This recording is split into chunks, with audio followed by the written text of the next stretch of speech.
I oopsie clicked. I mean, look, it's okay. Luckily, I was fully dressed. Okay. So how are we doing tonight, Gwen? We're doing pretty good. I'm excited because not only do we have one cool guest, we have two cool guests. So. Yes, it's going to be awesome. I'm waiting to see the exchange of conversation here. I know a certain direction that I kind of want to take this, and I'm going to try and see if we can keep it in that direction. But you know what? This is a Paranormal Unveiled. We never know where the hell we're going to end up. Exactly. So it's going to be fun. It's going to be great. How was your weekend? Uneventful, pretty much. I hung out with the bestie and did a little this and that. Not much. We have our powwow coming up this weekend and that's going to be fun. Yep, and one of our guests is coming up to go to the powwow with us. He's part of the tribe, so that is wonderful. Nice. Mm-hmm. Yep. Over the last weekend, me and Morgan, we went down to Vermont for the Vermont Sci-Fi, Fantasy, and Horror Convention. I got to speak on a panel with Adam Berry, which was really cool. I met SVC Explorers of the Unknown. We had a little bit of an impromptu collaboration with them, which will be coming out on YouTube soon. Cool. So yeah, it was a fun weekend for us. It was a great event. Overall, I would definitely go back to the event. And Jeremy Brunton, I got to give Jeremy his credit. He did an amazing job running that panel. Cool. So I'm very, very happy with how everything went. It went really, really smoothly. It was fun. I saw the post and I was like, good. I was hoping it was going to go well. No, it absolutely did. And tonight we have two amazing people, one co-hosting with you and the other one our special guest. And so first, let's go ahead and introduce our guest co-host. Everyone out there, if you're not familiar, she has been on a few other podcasts for the network. So please welcome on my co-host, Morgs the Medium, Morgan Caldwell. Hi, thanks for having me here tonight. Hey. No, we're more than happy, and I'm happy that you were able to do this. So thank you for taking the hour out of the night to come on and chat with us. So for anyone out there who's not seen you on any of the other episodes, can you tell us a little bit about yourself before we introduce our other guest?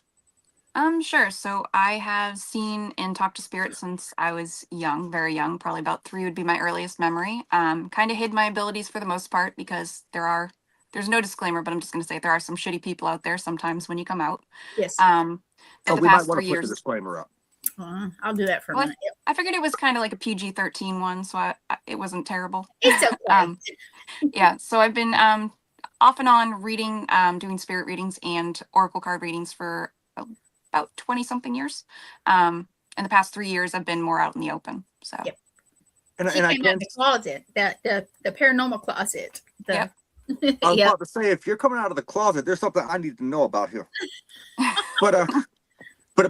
No, so this weekend at Vermont, I wasn't paying attention to what was going on, but that was the first time I've actually physically, I believe, seen Morgan do an oracle card reading. Oh, I wasn't actually doing one. You weren't actually doing one? No, I was just showing him, my method that I have the nickname for. Right. Oh, okay. I thought you were doing an actual reading. I got confused there, my bad. But you forgot your CRS, huh? There you go. He has given me CRS, Morgan. It is contagious. But no, I showed you 2 visits ago when I came to see you. When we were in your room, I showed you my method. It's not there. I forgot. Which is crazy because it was him that I was reading, but okay. Yeah, and I still forgot. I thought Raven, he saw you read me in Connecticut last year. Hey, Raven. Did I? You walked by the table. You were off talking with someone. That's true. Yeah. Okay. Dear Jesus, I need to start taking some of that ginkgo shit that they offer that's supposed to improve your memory, or fish oil or something. That might be smart. Yeah, especially since I'm sure Gwen and I could tell you, like, who you walked with, who else was around us. Look, I've slept since then. I don't remember even walking around the convention, but I'm sure it happened. It did. But, well, I'm sure it did. But, yeah, so tonight, I appreciate you, Morgan, coming on to co-host for this episode for us. It's going to be an awesome conversation. I've had this guest on before, and we're going to hit on a few things that we touched on last time, but we're also going to take the show in a little bit of a different direction. And so please, everyone out there, please welcome to the show again. Welcome back, Blaine Rohan.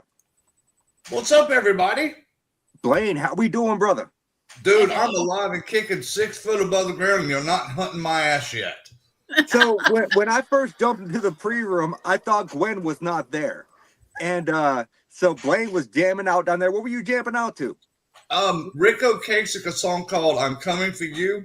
It had Rico Kasich play with the Cars. He had Steve Stevens playing guitar for him on the song. He had Tommy Aldridge playing drums and John Entwistle from The Who playing bass on the song. It's a badass song. Yeah, I pop into the back room and I see Blaine and he's jamming out. He paused it. He's like, I'm sorry, I'm jamming out. And he described what he was listening to. I was like, well, how in the hell is Gwen going to send me a message and ask me if I'm going to be in the room and she not even here? I'm always in the Well, background. apparently she was there. I just didn't know. Yeah. Morgan, I want to ask you one thing real quick. Who is that little girl, Emily, that's over your left shoulder? I'm not sure, but we did go to a location that's supposedly about an Emily last weekend. Wow. Yes, we did. That's funny because she's literally standing over your left shoulder, or your right shoulder. Jeremy, what's up? Yeah, we did go to a location. Obviously, I can't give too many details because the episode's not been released yet, but we did a collaboration with SVC Explorers of the Unknown over the weekend. Amazing thing. And the actual place is called Emily's Bridge. Holy crap. You never told me that. No. Yep. No, all I told you was that we did a collab. You did a collab. That was it.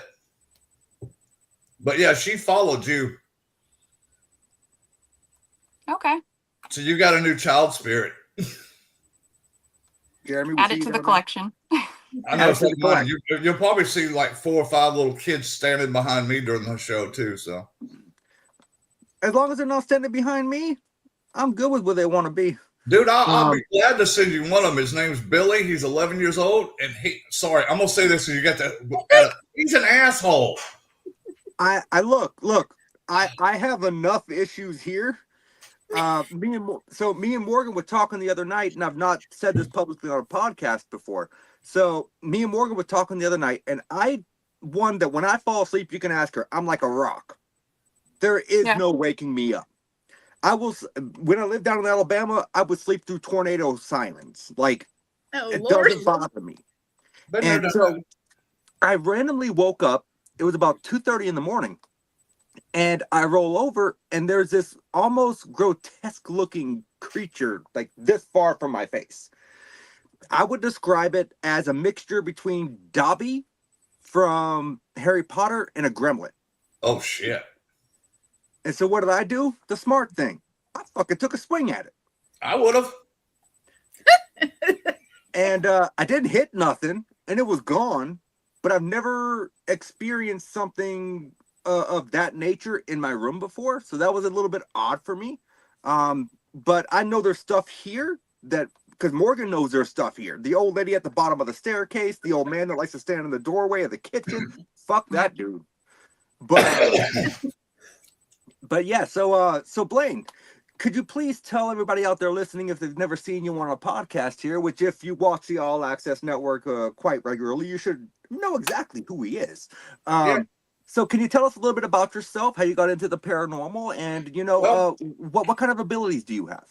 Well, when Morgan's is a year sooner than mine. I probably had it then, but at 4 years old, we lived across from a graveyard, and me and my grandmother would go pick blackberries, plums, and blueberries, wild stuff, and she'd make cakes and pies. Well, we lived on a real busy street, and going across the street, my grandmother stopped me. As soon as she did, I heard this lady crying. I turned around, this lady, this beautiful white dress, was kneeled over this grave, and she was bawling. And, being from living in Alabama like you did, we're Southern kids, and we're, yes, ma'am, you're okay? Yep, yes, ma'am, no, ma'am. And she still had tears on her. She looked at me, she said, I'm okay now, baby. And then I finally got back across the street, and my grandma goes, I knew your little ass had the gift. I knew it. She said, out of all my grandkids, I was her first grandkid. You're the one that got the gifts. She was my mentor when I first started, because she's full-blood Cherokee. And she got remarried and married a man in the military and moved out to Nebraska. So 7 years old, I was left on my own with these gifts. I figured this shit out by myself. It was scary. And sometimes, because like you said, you saw some creature leaning over you. Try that every day where you're seeing somebody that got shot, somebody got stabbed, somebody got burnt up, got dead and crumbled, disabled in a car wreck. That's the shit I saw every day. I kind of feel like for me, from an aspect of paranormal investigating wise, I could probably deal with seeing those kind of spirits, but I don't want to wake up and have Dobby in my face asking me for a fucking sock. No.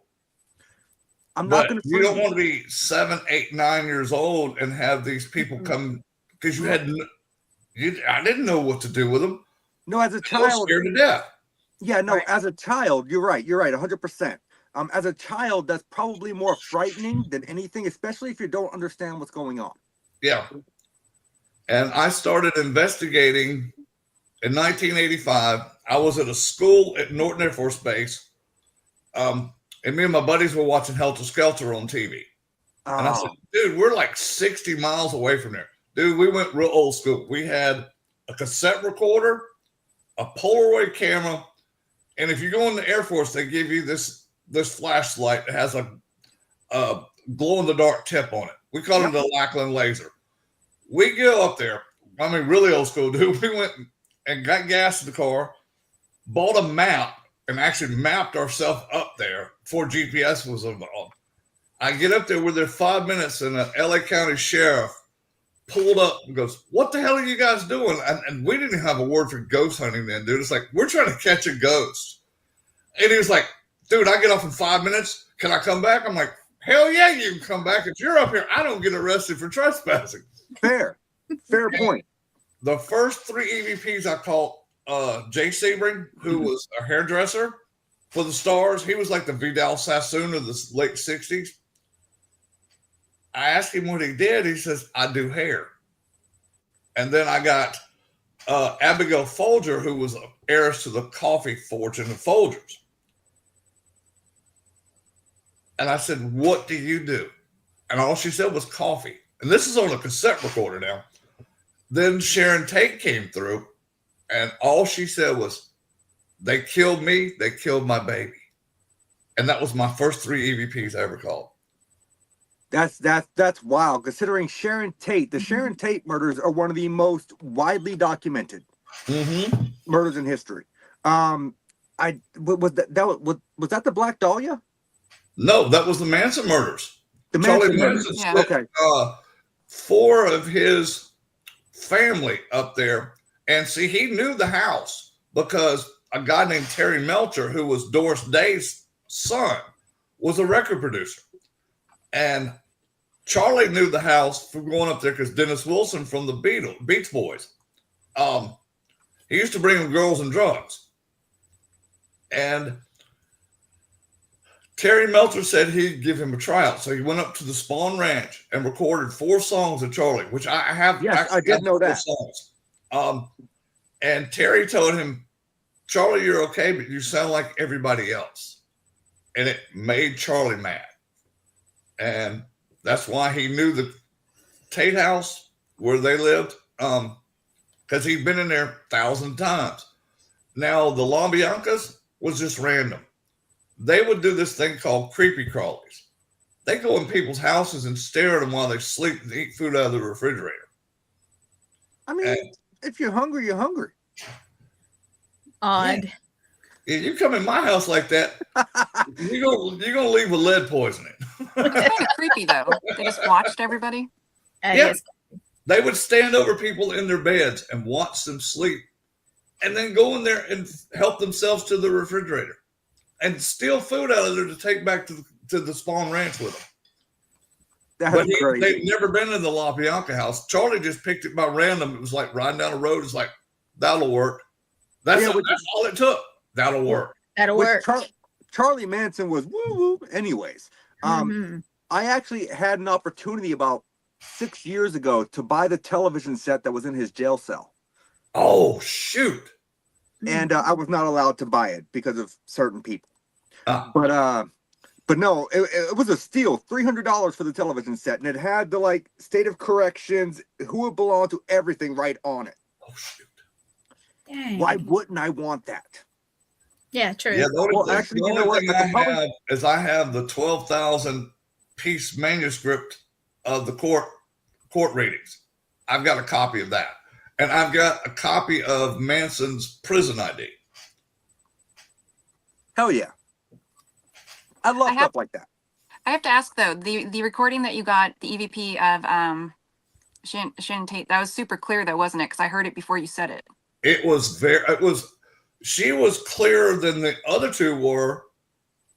Helter Skelter, you're right. Yep. It was very clear, and I'm so mad at myself because all the moves I made for the military, I lost that cassette recorder, I lost that tape. Oh, And- That happens. Yeah. I have lost so much of my paranormal evidence throughout the Mhm. time because I've moved so much. Mm-hmm. You forget things, you leave them behind. You don't mean to. No, yep. It happens, unfortunately.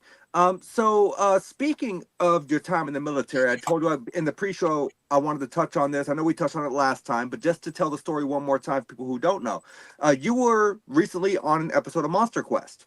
yeah, sure was. So Episode 2 can you tell us about that? called Active Duty. Well, we went to Iraq in January of 2006, and even in January, it was still really hot there. I think our low was like 100 at midnight. Still, there was what they call a hardened air shelter, and it was 52 degrees all the time in there. And we had dropped a bunker buster on the thing, and basically vaporized about 40 Iraqi soldiers in there. Okay, I would go in there. Because it was cool in there, and it was just get my head, because we had just loaded literally a 747, unloaded, reloaded it, and then a C5 cargo plane, full upload, full download. So it was a nice place to cool off. It was. I went there, I grabbed me a Gatorade, I went and sit down on the rubble. And thank you for that comment, by the way. I saw that. Sorry, Blaine. It's all good. I'm sitting there, and I start to see Iraqi soldiers just walking around like they were still doing their job. And they saw me and started cussing at me in Farsi, which is the language they speak. I mean, I was getting dog cussed. I'm laughing because like, ain't shit you can do no more. You're dead. Yep. That's fair. And all of a sudden, all the soldiers just disappeared. And I'm sitting there looking at this back wall, and I watch this thing with this big melon head come out of the wall. His head, I'd have to say, was like twice the size of a basketball. Are you sure it wasn't my brother? It might have been, man. I don't know. Sounds like him. He got that big a head. Good Lord for that child. But I watched his head come through. Then I watched the rest of them come through. And it was about, I'd say about 12 foot tall. And had muscle upon muscle upon muscle. It was, I mean, there's no neck. Just like, it made Hulk Hogan look small, you know? When you say no neck, I don't picture Hulk Hogan. I picture more like a Bobby Lashley type where the neck is really... Dude, it made Bobby Lashley's neck look little. That's insane. Dude, it was huge. And I sit there and watch this thing for about 20, 25 seconds. Then it realized I was there. And then it charged me. Dude, I played football in high school. I'd never been hit that hard in my life. Dude, it hit me so hard. The wind come clean out of me. Hit me so hard. And this is, you got to remember, there's rubble all over the floor from where we dropped the bunker buster because nobody cleaned it up. I go back, hit my butt first, hit my back, then hit my head on a piece of rubble, and my head bounced back up. The first thing I do, I'm grabbing to make sure I ain't bleeding to death, you know? Fair. And as I was looking backwards, I seen this thing go through another wall, and it was gone. That is wild. Oh, makes it even worse, dude. As soon as I got done with that incident, I had to go to a staff meeting, and we got hit by 5 rockets and 4 mortars. I was like, this ain't my day. That And is then I not, get yelled at by our commander because we didn't get a plane off on time. well, I mean, you know how the military works. You do shit on schedule. There's no excuse. Well, it wasn't our fault. It was a civilian aircraft, so. So I Yeah. have a question because I've never asked you this, but I'm sitting here thinking of. I've seen, of course, the episode like I don't know how many times. Yes, I want But- you and Morgan to both jump in back and forth and ask questions. I'm all for that. Go for it. So I have Go you ahead. on here. The reenactment honestly was good, and the AI stuff was excellent. I think, according to what I have heard this story a lot of times before it even came out. So of course, I'm looking and I'm seeing it like, yes, that's what he just described. It was really good, but in the reenactment, the guy had a helmet on. Did you have a helmet on? Never. That's what made me laugh. And the dude was only like about 5'6". I'm 6'2", Yeah. 6'3". Blaine, I'm 5'4". I'm short. Both you guys know this, and Blaine's like huge. Yeah, but here's And I'm the like thing. looking at this thing. That's the only thing I like about my episode is like y'all could have put somebody at least look like me on there. Here's the thing, though. That damn, We all know. that, We all know when it comes to filming for television, right? yeah. They're gonna find actors that they think best suit your description. True. Yeah. But that best suit the description probably is nowhere close to the description of the actual person. Well, you know what's funny? What's funny They though? did pretty good, actually. Everything that they said on the show, I told them everything about the gin when they had that Hakeem dude or whatever he is come out there talk about the gin. I'm like, that was word for word what I said. Mm-hmm. Every word of it. Yeah. So I have a question, but it's going to lead into a pig trail of a more important question I had. Okay. So, well, I'm just curious. I love pig pick people's brains. Just remember that because I get on them a lot and you complain. You love them. You said Only it. You when I'm can't take trying it to go back. to sleep. I Doesn't will matter. pull you You said back if it goes too far. How about that? I'll pull you back if it goes too far. It's not going to go too far. It just leads to another question. But I was curious because you mentioned that all of those soldiers, perished there. When you go into a place, do you feel how they pass? Do they make you feel that? Yeah, and I learned a little trick though. I used to not know how to control it because I get bombarded at one time with everything that happened.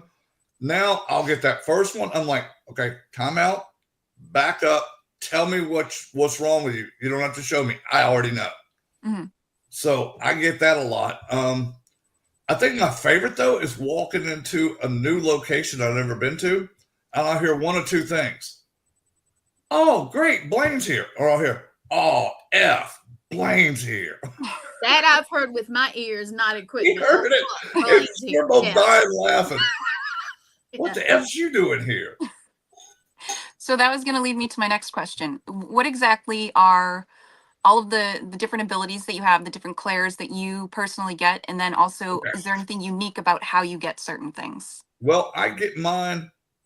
Clear audio, what's the word for seeing? I can hear and see ghosts. I just can't remember the words for them. I don't either. It's okay. Clear audio and clairvoyant. Thank you. I knew it was Yeah. something weird that I know the words to, and I'm just old. I've got that CRS worse than you do, Nathan. So, I'm sure. You No know what? wonder I I don't have- think that's possible. but I can astral project. I can go to a place I've never been to before and start naming off spirits that are in the location. And usually I'll get them validated. Somebody will run a ghost box or run an EVP. I won't touch nobody's equipment because my energy messes it up. Gwen's tried to hand me stuff before, and I said, Gwen, I can't touch that. Yeah. She's like, why not? I said, as soon as I do, it's going to malfunction and not work anymore. True. Because it's not mine. But So what you're telling me is next time I see you, if we have an opportunity to investigate together, I have a chance to do some physical data collection. please do. Just do me a favor and don't jump scare me, please. I The don't. reason I asked that, dude, I got post-traumatic stress disorder. He does. And Yeah. my whole job when I'm in an investigation is to watch out for you, everybody else is around me, and all the spirits are around me. So what happens to me is I'll go into tunnel vision and I'll start having reenactments of rockets going off and mortars going off and watching dead people come off of helicopters. Because one of the jobs I had is once they brought them in by helicopter, they'd fly them back to Germany, then over to Dover where they could process them. we had to physically open up what they call HR cases or human remain cases. There's a little tube on the side, and you pull it out. You had to look, and it showed you what their cause of death was. You already knew before. I already knew before I pulled it out. And then it would have a place where I had to sign it because we had to put dry ice on them, where to make it to Germany and make it. Correct. And they re-ice them in Germany. So that's what happens to me when I get jump scared. I'll see stuff like that. I only jump scare the new guys. Okay, yeah. Thank you. Because it's a rite of passage. You know, the only thing that's ever scared me on an investigation? A live armadillo. I had never seen one live. Really? Ever. Okay. And this thing came out of the woods to me. It didn't really scare me. It was like, holy crap, they do walk around the earth. I've never seen one. The only one I've seen on the side of the road doing this. Oh, armadillos? Yeah. Funny story about an armadillo. And then I want to get back on because I don't feel like the question that Morgan asked was fully answered yet because we kind of got on a little bit of a sidetrack there, but we're backtracked to that. So funny story. When I first moved to Alabama, I did my thing. I once hit an armadillo with a 9-iron. Nice. In my defense, I was young and I thought it'd be funny. I'm like, oh, it's got armor. Let me go and hit the. I ran over and Happy Gilmore that sumbitch with a 9-iron. Oh, Lord. And it got up and chased me into the house, hissing. And let me tell you, they are a lot faster than people realize. And not just that, but they're the only animal on planet Earth that's known to carry leprosy. So if you didn't know that, now you do. But so carrying forward, though. Morgan, another thing that I can do is I pick up energies real well. Distant energies, close energies, and I can tell right away within 5 seconds if you're going to be my friend or I'm going to just say hello to you and walk away. I can pick up on other people that have gifts. It's like a beacon to me. It's like, oh, like I know you have gifts. Before I even saw you, I knew you had gifts because the energy just radiates off of you, which is cool because I can see people's auras. What else can I do? I can do so much because I like what they call upgrades. Every now and then, like now I can start to finish people's sentences before they say them. That's cool. Yeah, it is. It's weird, but it's cool at the same time. It's like, since I'm an empath medium, just say you and Nathan, before y'all came in here, y'all were having an argument. And then when I see you both, you're all nice and calm, but I still pick up that energy of you guys arguing with each other really quick. It's like when you walk into a room. What? I'll say, so when you have that aspect, I feel like it would be similar to walking into a room because people don't realize that the emotions in a room, they cause a certain environment. And you walk into a room after someone's arguing, and if it's a tense argument, you could almost cut the fucking tension with a knife. Dude, I've done it where I had spirits that were fighting when they died, and they were still angry after death. And that's a bad way to go because then you're going to be bitter the rest of your afterlife. Oh, God, are they bitter too? And I always pick up on the real nice ones too, like the damn child molesters, the rapists, the murderers. I get so, you guys went, I get so many of them pieces of crap. He does. So that's interesting. So that makes me wonder because I don't know quite what to call it, but I know that I pick up on people's shadows. But also, in the same sense, people that did bad things to them that have passed sometimes tend to try to sneak in and poke their way into conversations with them. Always. Or they'll try to overtake the conversation, and I'll sit there and go, was I talking to you? Just like they did in life sometimes, too. Yeah. And I'm like, I'm sorry, I was talking to this lady and this gentleman. This is an A-B conversation. See your way out of it. I'll tell them shit. I'm like, I don't care. But I never provoke anything. But if you were if you hurt women or children, I have no mercy for you. Agreed. No. Exactly. Yeah. It's weird though. With me, they're usually a coward. Oh, 'Cause they're I've even had always a person coward. try to challenge them and say, "Let them come and tell me what they want to say. They can tell me whatever they want to say," and they literally back away, or they'll only appear as like a shadow and not even a solid shadow. No, because they're cowards. And I'll give you a good example. Gwen knows about this. At Deep South Paracomic-Con down in Enterprise, where we're going this year, a couple of years ago, they had a Ku Klux Klan outfit. And this dude, What? dude, Oh, they that had, had to have felt horrible. oh, he was so bad. He was a real coward.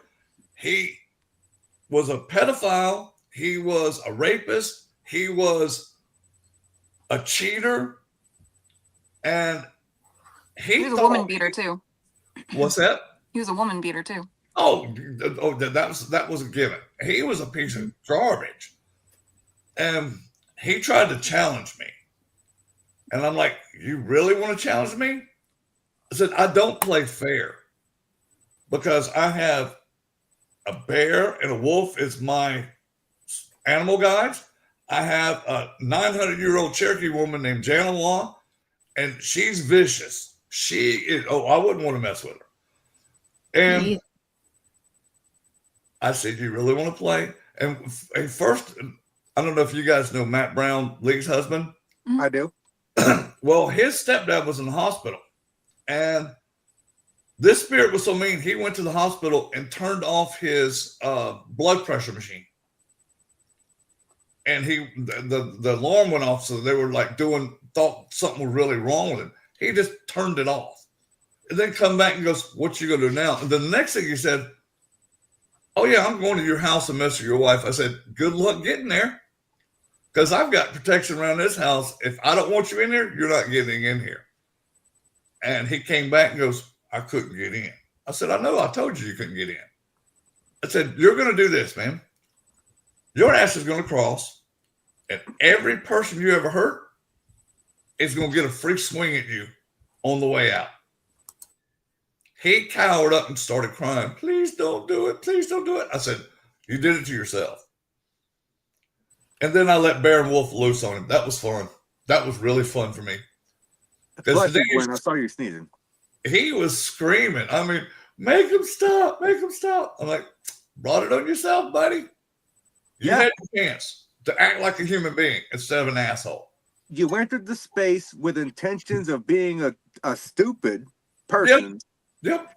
It's what's called fuck around, find out. Oh, he found out all right. And I had it on recording too. And it came through the ghost box. You hear the bear growl at him and the wolf howl at him. And then he's screaming, make it stop, make it stop. Nope. Once I unleash the bear and the wolf, I'm done with you.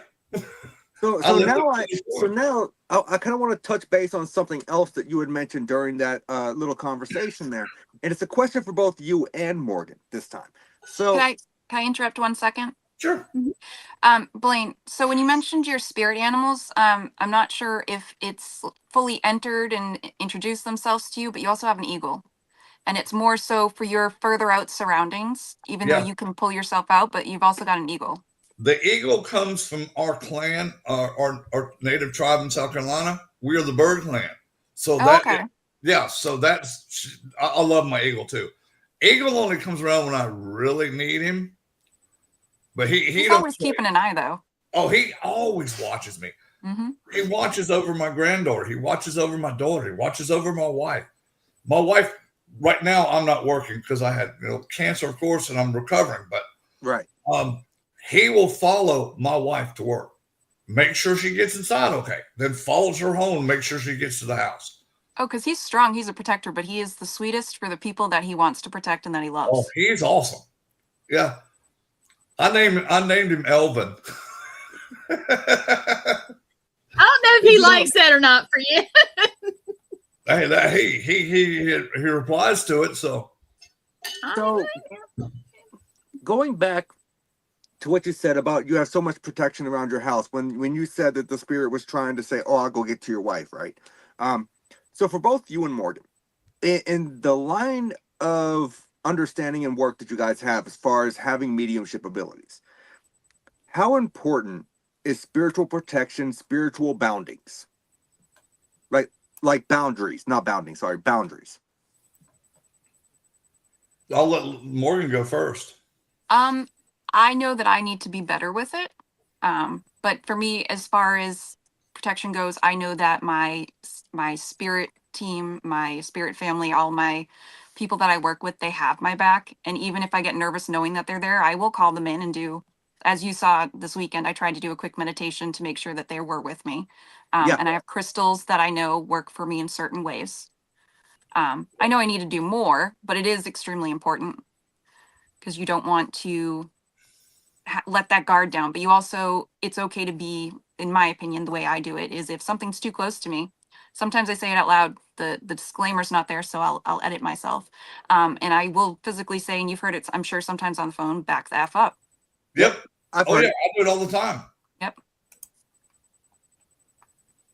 Hi, Marla. Sorry. You good? One of the things I found out that my grandmother taught me is we didn't ask for the gifts we were given, but we were given to them for a reason. And people like us are very well protected. We have more spirits that come around us. It's just pure protection. And in the Cherokee belief, we believe you have 7 generations of family always around you. They never leave. That's their whole job. It's until you pass away and go be with them, and you might end up being somebody else's in your family. Or you could totally go to somebody random, like Janawa. She's not related to me that I know of, but she chose me before I was born. She's told me that many times. So I have a question for your inner circle. Do you have any that were people that you knew in past lives, or like, because I know I have one that I was in a relationship with in a past life. Yeah. Who's still on my, I always find that so interesting. I know that I've had at least 41 reincarnations going back to the oracles of Delphi.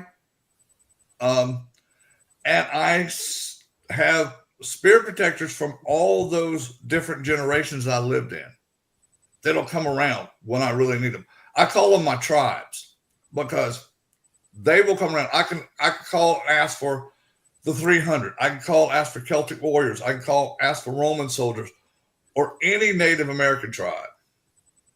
And they'll come when I need them. And I do it sometimes out of spite. If a spirit wants to be a douche, I will go, I'll give you a number.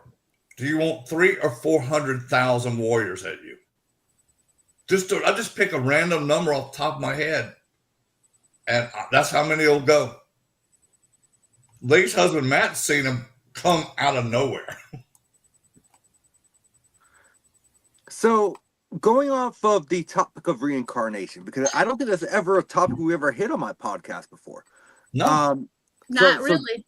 So that's a new interesting thing. Look, I'm not sure if I believe in reincarnation, because if I had a past life and I was reincarnated, I probably came from a squirrel that got hit on the highway.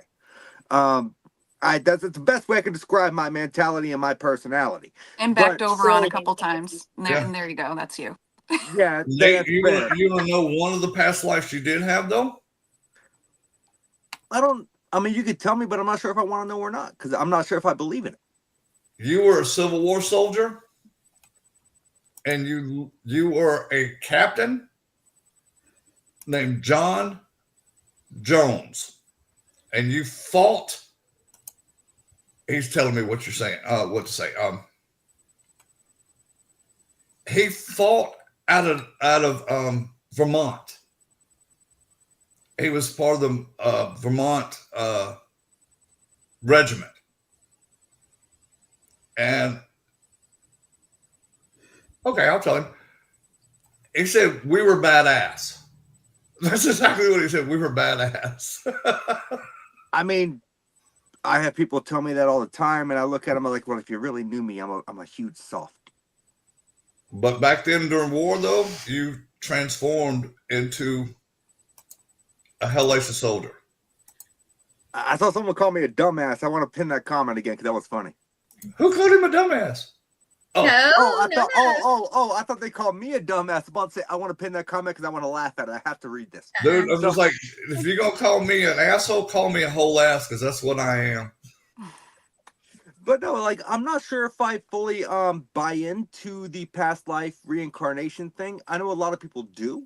Yeah. For me, you know how I work. So for me, Yeah. it's data collection. It's physical. It's what I can physically, tangibly put in my hands and collect. That's one of the things. I just tell you what they show me. Right. Do you know what's interesting though? I brought a folder of my father's, and it's at Nate's house because my father very much believed in past lives, named my brother because he believed that's his name in the past life, where he was a Civil War soldier. And in Nate's room, he has the folder full of printed names of soldiers in the Civil War. Holy That was crap. printed like 40 years ago. I didn't even think about that. Mm-hmm. Need And to I also look. brought you a book on past lives. I forget the guy's name, the one that said he could first like go to do the Akashic records. I forget his name. I'm not sure. All I know is if I was reincarnated, it's either the Civil War soldier or a roadkill squirrel. It's one of the two. Dude, you might have one of those lives too. When you fell out of a damn tree, you got hit by a car. Who knows? Yeah, You know sure. what? I almost fell out of the back of a van once. That was an interesting story, but that's a story for another time. But yeah, so let me ask you, Blaine. When you go out and you do these things, first and foremost, I want to ask you because I didn't ask you last show.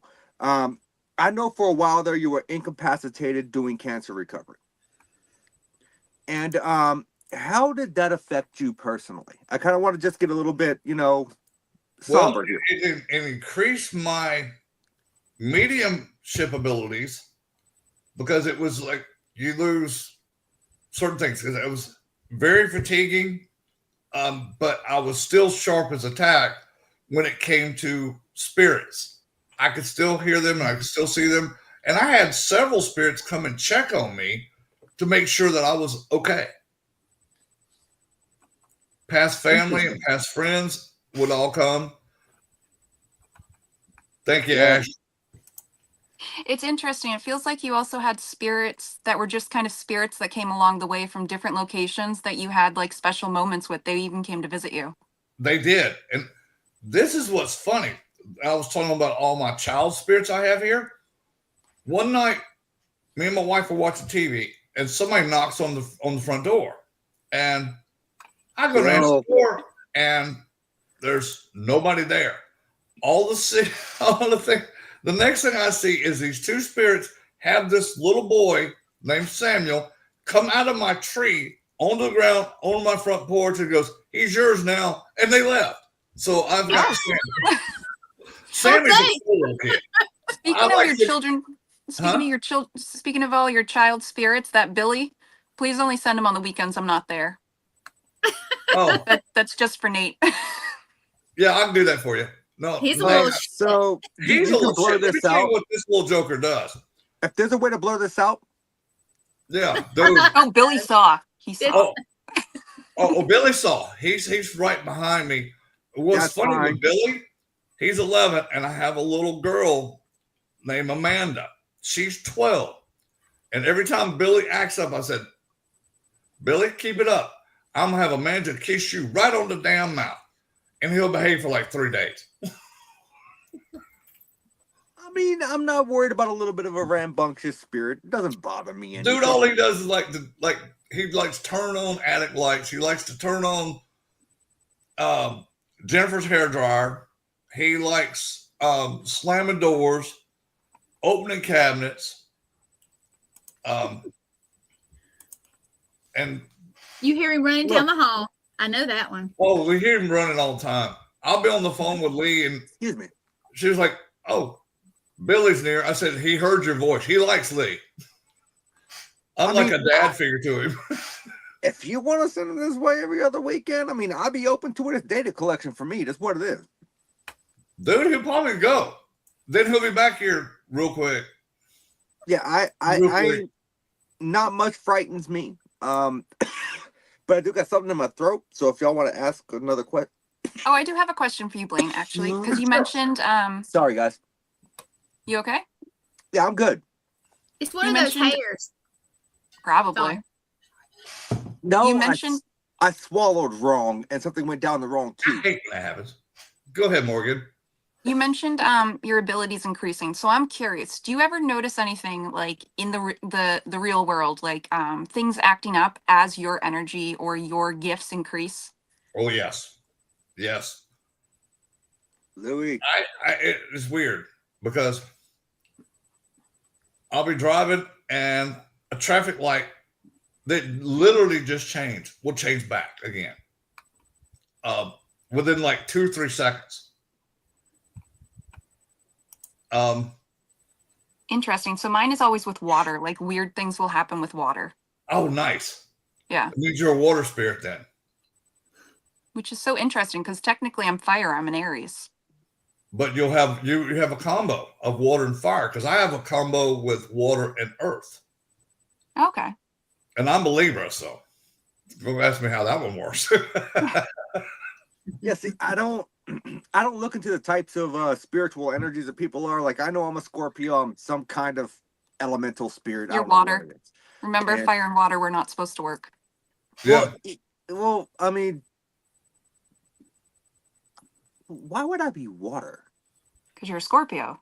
Yeah. Yeah, but I'm a dude. Dang, I That don't could be totally fire. understand it either. I just go with it. Anyways, I don't fully get it. I gonna just go know what off I on that. am. I'm overthinking. I'm not going off on that pig trail tonight. Not tonight. But so earlier you brought up the aspect of astral projection, Blake. Mm-hmm. So let me ask you, what? Thank you, sir. Yes, the beard oils are working great. Sorry, I have to respond to that comment. The No beard problem. oils are amazing. I finally got a comb that I can comb my beard with, and it doesn't get caught in the knots and rip the freaking hair out of my face. Ouch. But yeah, no, they're going great. Like I told you, I'm not shaving it till the brawl, brother. But I told him so- last night that it looked good. So yeah, so let me tell you, when it comes to astral projection, because I feel like even though I don't claim to have abilities, I have felt and experienced what I thought could have been an astral projection kind of aspect. What exactly does it feel like? All right. The first time, dude, it's weird because the first time I did it, I was probably like 9. And I got as far as our ceiling in the house. And I couldn't go no further because once I was scared because I could see my body below me. And all of a sudden, I just fell back in my body like a ton of bricks. And I tried to get it walking. It looked like a newborn baby giraffe. oh Lord. And then I got a little bit more progressive. I could go out of the ceiling into the roof. And then I started progressing even more. I could take myself anywhere I wanted to in the universe. So I've actually seen other planets when I astral project. But I usually do it like right before an investigation because I want to see what spirits I have to deal with there. So I'll show up at the location. I won't disturb anything. I'll just sit there and observe and see what's going to be there for me when I get there. I don't know anything about the location, but I just want to know what spirits I'm going to have to deal with. So I have a question about that. When you go to locations, do you still go through the whole process if you see yourself lifting up out of your body to go there, or are you just there? Well, at first it was just I could see my body. After that, I didn't see my body anymore. All I would see was wherever it projected me to. And I couldn't make a choice early on where I was going.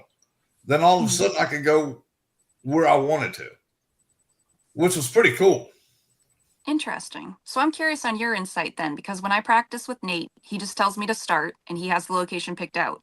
So I have no clue where I'm going, but That I'm is walking through literally these what I was about to locations. ask. You snooze, you lose. So Exactly. we start, but I'm like walking through these locations. I don't know what these locations are. I'm just physically there. I don't see myself being lifted out of my body to travel there. I'm just smack dab in the location. Yep. That's how I end up now. And It's a good question, Ash. We'll get to that. Hang on. Ash, yes, I do physically see the location, but I also look for the energies that are there because I want to know about what I'm going to have to walk into and what I'm going to need to do to protect the people there with me and see how many asshole spirits I got to deal with to know what I'm coming into. But I don't know any history of the location, unless it's somewhere like Gettysburg. Everybody knows the history of Gettysburg, you know. I didn't know any information on the USS Salem when I went there. I had such fun there. She didn't either. Yeah, I didn't know anything. That's where we met. Right on. Yeah. Yeah, and I asked her about 3 days after the event because she was a part of my group. I was co-leading with Alan Rex from Larissa Third Eye Rex and Paranormal? the Haunted Mafia. Oh, yeah. And, Haunted Mafia. You know, she stole that name from me because I originally had the Ghost Mafia, the Haunted Mafia, and the Haunted Syndicate. I did not know that. Mm-hmm. But I was investigating with Alan Rex Jr. and she was part of the Skeptical Sailors tour when she could have went on the psychic tour with Thomas Patrick Gormley. Yeah. And being, I don't know, for whatever reason, universe works in strange ways, I guess. She chose to be on our tour. And so we were walking through, we were at the back of the line, and she keeps asking me these questions. And I'm like, yeah, that tracks with the history. That tracks with the history. That tracks with the history. It's about 2 or 3 days after the event. I send her a DM on Facebook, and I'm like, look, I've got to ask, because I'm curious. How much of that shit did you Google before we did that event? Nothing. That apparently is not the correct question to ask. That's the only time you asked it. Only time. There you go. That's fair. That's fair. You know, one of the funnest things I had on USS Salem was up there in the Admiral's quarters. And we were doing a ghost box session up there. And I said, watch this. I'm going to walk out. They'll call my name. I literally stepped out the door. Where's Blaine? Where's Blaine? Where'd Blaine go? Where's Blaine? Everybody freaked out because I knew it was going to happen. And it was hilarious to me. Yeah, that was something that I think first caught his interest, was because before we even started, I walked up to Alan and I was like, do you guys have a boo buddy, like on the shirt that you're selling? Because there's a little girl, which made no sense to me because I didn't know the history.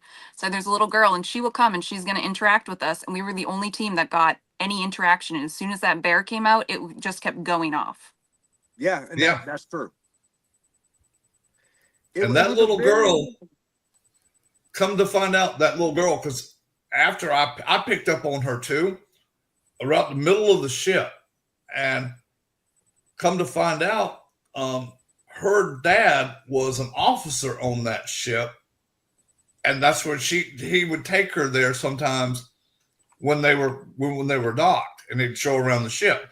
She remembered that place because she died like 3 years later. I think she ended up dying of like smallpox or something. She had some kind of stuff that killed her about 6, 7 years old. And that was her favorite memory, getting to go on the ship with her dad. So that's why she always comes back there. Yeah, and she's a very prominent spirit. And I kind of think I threw the tour guide that was giving us the guide around the ship off guard when I asked about the 5 people that were brought over from the other ship that was docked just a little bit of down the way that had an engine explosion, and 5 people were injured, 4 of them died. Apparently, I don't think from his reaction that anyone has ever asked that during one of these events that they put on. Yeah. But that's Morgan, why did you pick up on the man that was melted into the metal at the bottom of the ship? No, I know about him, but are you asking Morgan or me? Asking I don't Morgan. pick up on things. Okay. Nate would probably remember better because typically when I pick up, unless it's something that really stands out or it's something that takes a bit of rewording for somebody to get it, or they tell me later, I don't remember it. I do think I said something about possibly like something to do with a person in an explosion, but I remember 2 that stuck out was I mentioned 2 men that died of hypothermia, and the guy that worked on the ship was like, yeah, there was exactly 2 men who did die from hypothermia, but most people don't pick up on them. Yeah. I always get the stuff that's weird because they want a voice too. Yeah. And I mean, he told me he said, I was back there welding where I was supposed to weld. And the other guy that was welded him in there. Just welded him shut, didn't realize he was in there. So he just died in there.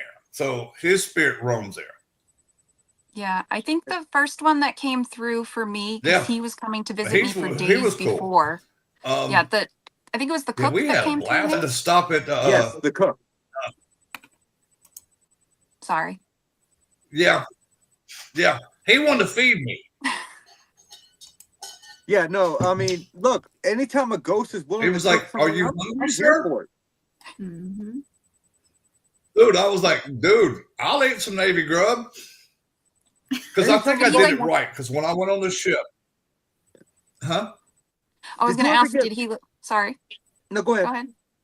I was just curious, did he like actually get you to taste any of his food, or did you get to smell his cooking? I smelled his cooking. He was cooking some kind of stew because I could smell the meat and the potatoes in it.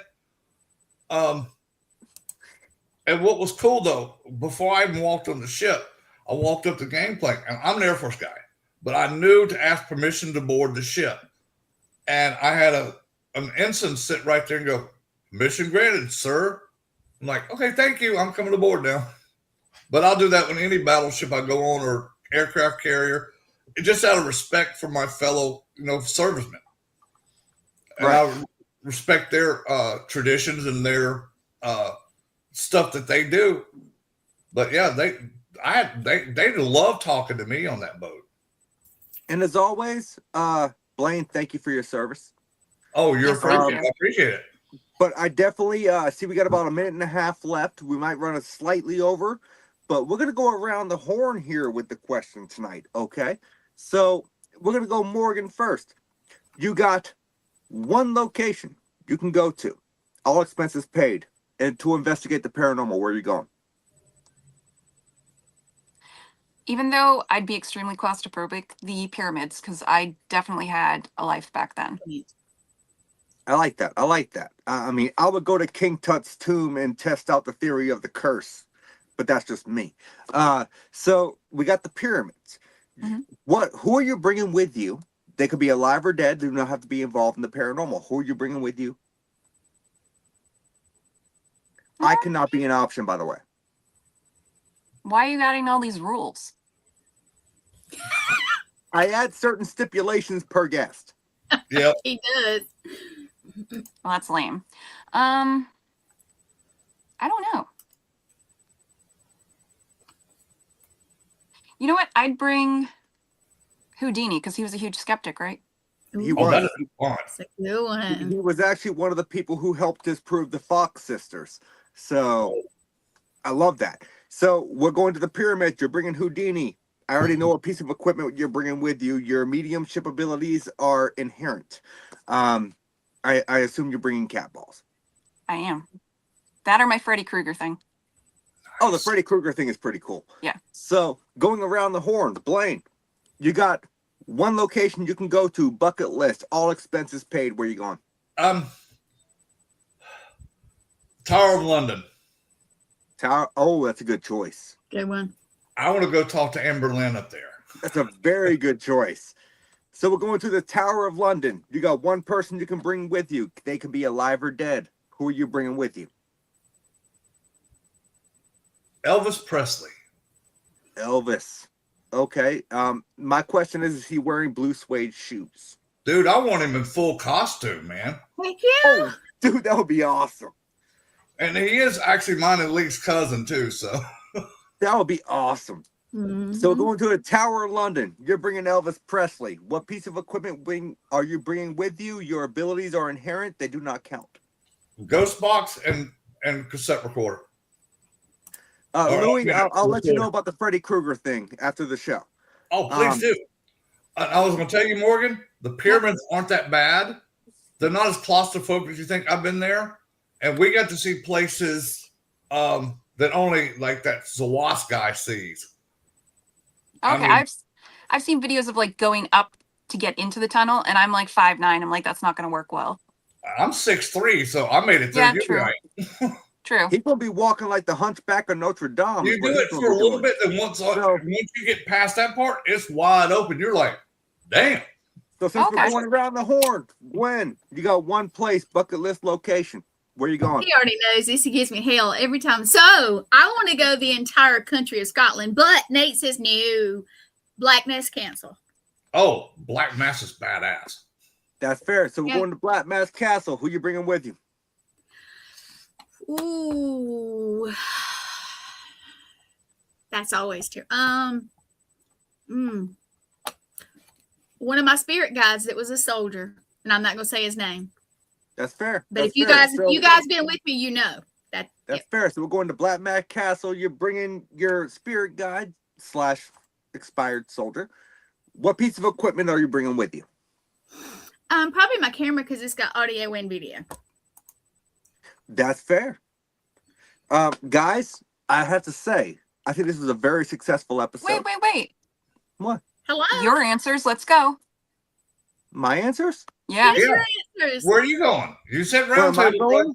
Yeah. Very simple. Left Castle, Ireland. Nice. I'm Been definitely there. going to Take Left with Castle. Left Castle was badass, dude. Been there. Who taking with you? Who am I taking with me? Harry Houdini. Oh, got And two what Houdinis. equipment, I like sir? that. Well, I've always respected his work, and I know how much he was into debunking, so that's kind of my forte. And if I'm bringing any kind of equipment with me, Cat balls. very simple, digital recorder. Yep. Because EVP work is my specialty. I So love EVPs, man. I get millions of them. I've never been asked that question on my own fucking podcast. How in the You're hell welcome. did that happen? Because we had predestined that. I thought about it before Morgan said it. I'm like, no, you went round table, dude. You got to give yours too. Oh, I wasn't letting him not do it. Yeah. Right. No, that's fair. I was not expecting that. You kind of caught me off guard there. But yes, we're going to Left Castle. I got Harry Houdini on my side, and I'm bringing a voice recorder. Cool. Yeah, I met a real cool elemental there at that castle that showed me around the castle. Oh, I've heard That's the place cool. is epic. Yeah, it was fun. But Blaine, thank you so much for coming on as a guest.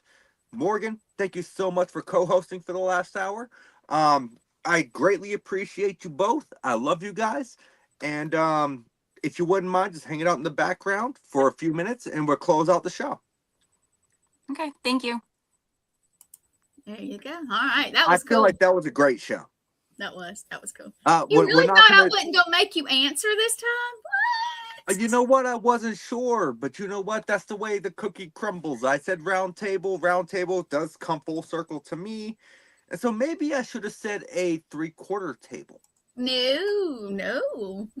But you can't it get is away what with it is. that. It is what it is. I like my answers, so I'm happy with them. But I feel like that was a great show. If you Yes. guys missed out this morning for Wicked Wednesdays, you probably missed out on Christina's Bloom show this morning with Jeremy Cotter, was it not? Yes. And I'm going to go back and rewatch that because I had to work, so I missed out on that myself. I'm going to go back and rewatch it. Please be sure to stay tuned. Here shortly, Jeremy Carter's coming on with his guest Adam Began. Yes. And Adam is amazing. He's loud, he's boisterous, but he's awesome. So it's going to be a fun show. I'm looking forward to that. This was another Wicked Wednesday. Gwen, I appreciate you so much for doing what you do. And Thank you. next time, we got Jeremy Chires coming on. Paranormal investigator Jeremy Chires coming on the show. And I will see you guys next Wicked Wednesday. Same spooky time, same spooky network.